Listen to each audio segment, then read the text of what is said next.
I'd like to welcome two wonderful guests that have joined us today. Very grateful for their time. You may know them well. You may not know them at all. You're about to get to know them. Alison Bolton and Anita McGrath, very dear advocates in the rare community. They're both living with rare lung cancers, and they've come to share some insights in this excitement of genomics and this revolution that we're talking about in Australia. What does it look like from the inside? What does it look like to be living with a rare cancer whilst this genomic revolution is occurring? So thank you both so much for joining us. We're going to have a little chat.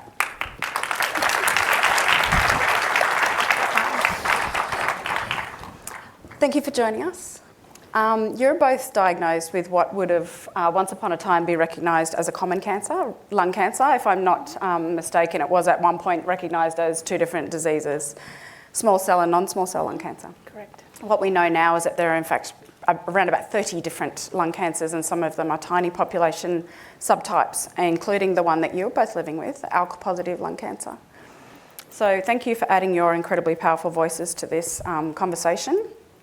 Ali, would you like to give us a little, or introduce yourself a little bit? Hello everyone, I'm so pleased to be here today. I'm a mother of 4 boys, married to a lovely husband living in Brisbane. So I was diagnosed in 2017 with non-small cell lung cancer, and I had traditional treatments, chemotherapy, radiation. Within about 4 months I progressed, and I went on to discover, while I was having chemo and radiation, that I was ALK positive. I asked my specialist, do I need to do anything about this? His comment was I didn't need to worry about that for now. So I put that to the side, but then I met Kate Vines, who introduced me to the lovely Anita. And Anita's helped me to understand with rare cancers the way forward with ALK positive lung cancer. So I started on a targeted therapy at the end of 2017 and was told within weeks that the brain mets were resolved. So it was very effective, and I was really pleased to be on that medication at that time. So I'll hand over to Anita. My name's Anita. I'm also from Brisbane, as Ali said. I was diagnosed in 2014 with a rare form of lung cancer, ALK positive, and I was told that I would have 10% chance of living the next 5 years and that I should go home and enjoy my life. Well, I didn't really like that option, so I set myself a task of learning more about lung cancer and what I could find out. And I found that there was a mutation called ALK that I thought, well, why not? Could be me that has one of those, that has a targeted therapy drug that can work. So I asked for further testing. I went to a different hospital and found out that I was ALK, and then I was told, well, there is no medication that's financially available to you on the PBS. So I thought, well, I still want to live, so I chose to, myself, my family and friends, chose to rally together to raise money to self-fund. And then I was given the phone number of Kate Vines, who I genuinely believe without Rare Cancers Australia, I may not be here today. She gave me the courage and the motivation and the resources to actually advocate for myself, stand up and say, why can't this be on the PBS? And we fought for it, a group of rare cancer patients together to get my drug listed on the PBS, and it was. And I'm still here today. So 3 TKIs later. So 3 TKIs later and targeted therapy drugs later, and 1 brain operation to remove a brain tumour.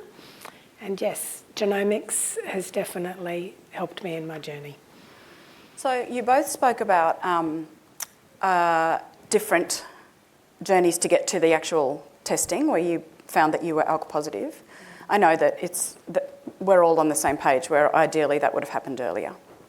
So, and you also spoke about asking for, pushing for, requesting, and don't worry about it. These kind of, it's not important.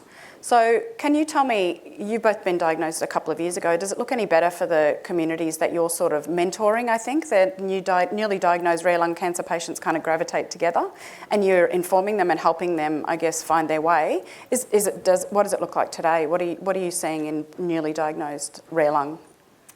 So in our support groups, what we see with the ALK support group that we have set up, we also include the ROS1 lung cancer, which is even rarer than ours, is that they have still getting chemotherapy and radiation treatments, so not always understanding the questions that they need to ask. We've educated ourselves, understand some of the science around ALK and how it works and the targeted therapies that can help it. We also share information with them about when you go to your doctor, what kinds of questions can you ask. We ask them, have they been tested and what kind of test was it? The traditional method of understanding genomics is the histological, long word, I can't remember the whole acronym, but it's FISH test. So it tests for 4 genomes currently in lung cancer, but we understand there's many, many more, and I think the report outlines that. So, Thanks, yeah. Ellie. Yeah, it's really interesting, I think, the work that patients do for other patients, and those communities are really fascinating, and they're an absolute wealth of knowledge and, signposting and actually hopefully shortcutting things. Make sure you ask about this early on. So, Anita, you just touched a little bit on surgery that you had. Could you want to talk to us a little bit about what that whole procedure, kind of where that went? Sure. Firstly, can I just go back a little bit to the way that we're tested to find out if we're ALK positive lung cancer is a sequential test. So they work out the duodenocarcinoma and then they'll do an EGFR test, they'll do an ALK test, and if that's negative as well, they're going to do a ROS1. So there's only 3 medications available on the PBS. So they test 3 sequential. So each test, they're taking more tumour. So they'll take a sample of tumour and they're using up all that tumour doing sequential tests. Whereas if they did genomic testing, it's 1 piece of tumour and a full panel, and you get lots of different information that can, potentially you could have a HER2 mutation in there and then potentially go on to one of the breast cancer drugs. Now, I'm not technical, so I don't really know if that's possible, but... And back to your question. So the second time I progressed on the medication I was on, I had a brain tumour and it would have been radiated, and it was becoming problematic and growing, and they weren't quite sure if it was necrosis or whether it was actual tumour. So I had the option to change drugs and, let's guess which next drug that you might be able to go on, because I had an option of 2. Thankfully, I am fortunate that I did have an option of 2. And I, along with my family, made the decision to actually have it taken out to go through brain surgery so that I could get a piece of tumour sample and test it genomically to see actually what was in there. Because if it was necrosis and I went on to another one, it might have still been problematic. So I wanted to be a bit more informed. It was a bit of a drastic way to do it, but it was a great outcome, had a great surgeon. It was within 12 months ago, and, I've got all my hair still. She was fantastic. She kind of flipped my hair over and kind of, went in underneath instead of shaving my head. She was fantastic. And from that, I still have ALK positive lung cancer, but I have a driver mutation, is what they call, so a resistance driver that's causing the cancer to start growing again. And through research, people have found that resistance driver, now one of those 2 medications was the better of the 2. So I was more informed as to guide my next lot of treatment. Amazing. Pretty radical way to do it. But yeah, it was fantastic. Yeah. Thanks, Anita. I know you're both very passionate about clinical trials, so we might go over there for a minute if that's okay. What's been your experience, and what are you? You tell the story. You talk about clinical trials and ALK-positive lung cancer. So since 2017 and up to now, I've had 3 lots of progression, and all of that progression is brain metastases. So at those times when I have progressed, I understood that I needed to look for a clinical trial. Up until this year, we actually haven't had a clinical trial for a new medication. Sorry. We have had 1 clinical trial for ALK-specific medication, and we have another study that we'll talk about in a little while. But my experience at the time when I progressed was that I explored the option of getting onto a clinical trial, and I wasn't able to because I don't have access to tissue. So I couldn't access that, so that took that option off the plate for me. I went on to have radiation to my brain, which has impacts, which you may notice today. But the second lot of progression, I actually changed my medication. Again, I didn't have enough tissue or enough ctDNA, so tumour load in my blood, to be able to explore what the mutation was and what changes were happening with my ALK cancer.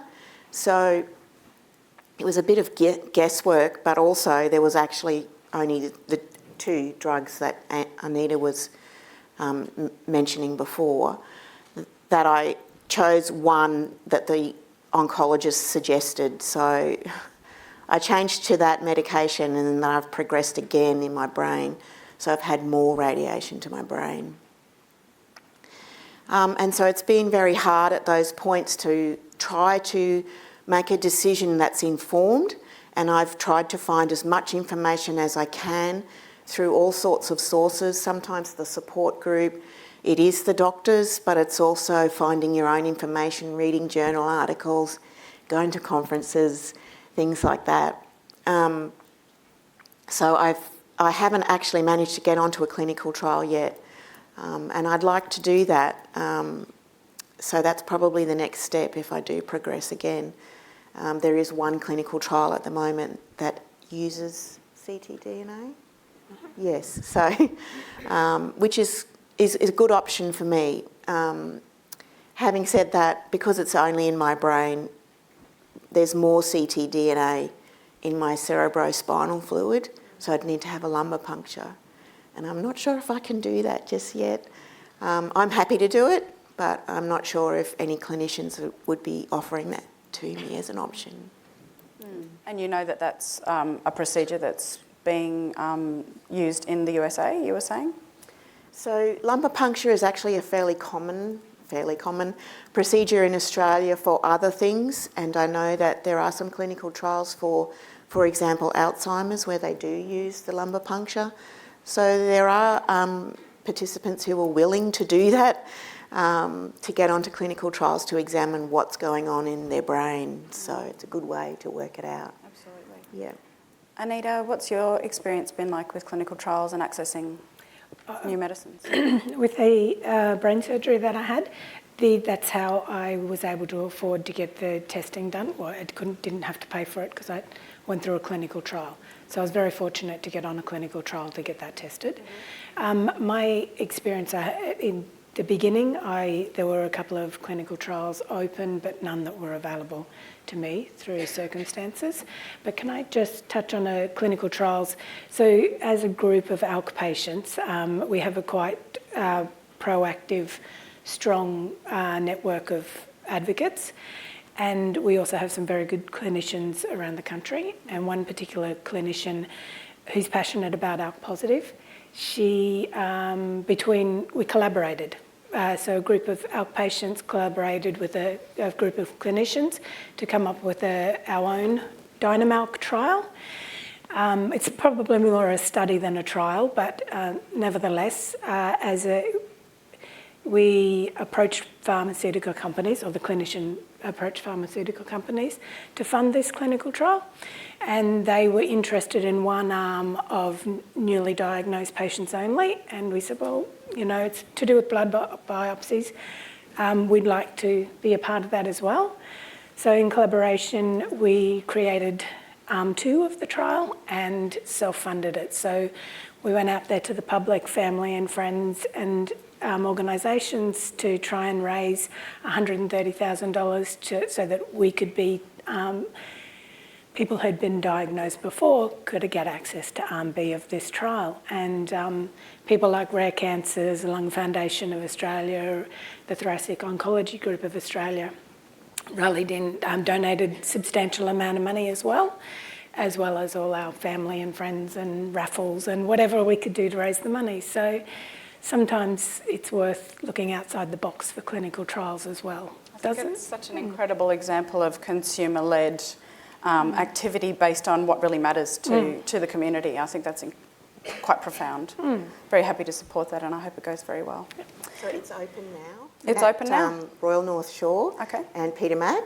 They've got 2 participants and we're wanting 40. 40, so that's right. I'm sure they'll get there. Yeah, absolutely. I just noticed we're running out of time. I was having so much fun. So can you just give us your last little messages that you'd like, I guess, the audience and the broader community to hear today? It's such a pleasure to listen to you. I'm really passionate about genomics in cancer. I really think it's the way forward for cancer patients in general. I think this pan-cancer approach and working with rare cancers is really important to me to drive this forward into the health system to help make change. Anita? Same here, genomics forever. Yep. If I see that... Is that a 4? I see that if everybody gets, on first diagnosis, gets full genomic panel sequencing, then you get an open picture of what you have to deal with, and also clinical trials all around. Clinical trials give early access to medicines that aren't available on the PBS, and they also just show us what's going on with that drug. So clinical trials, genomics, sequencing. Perfect. Thank you both. Thank you.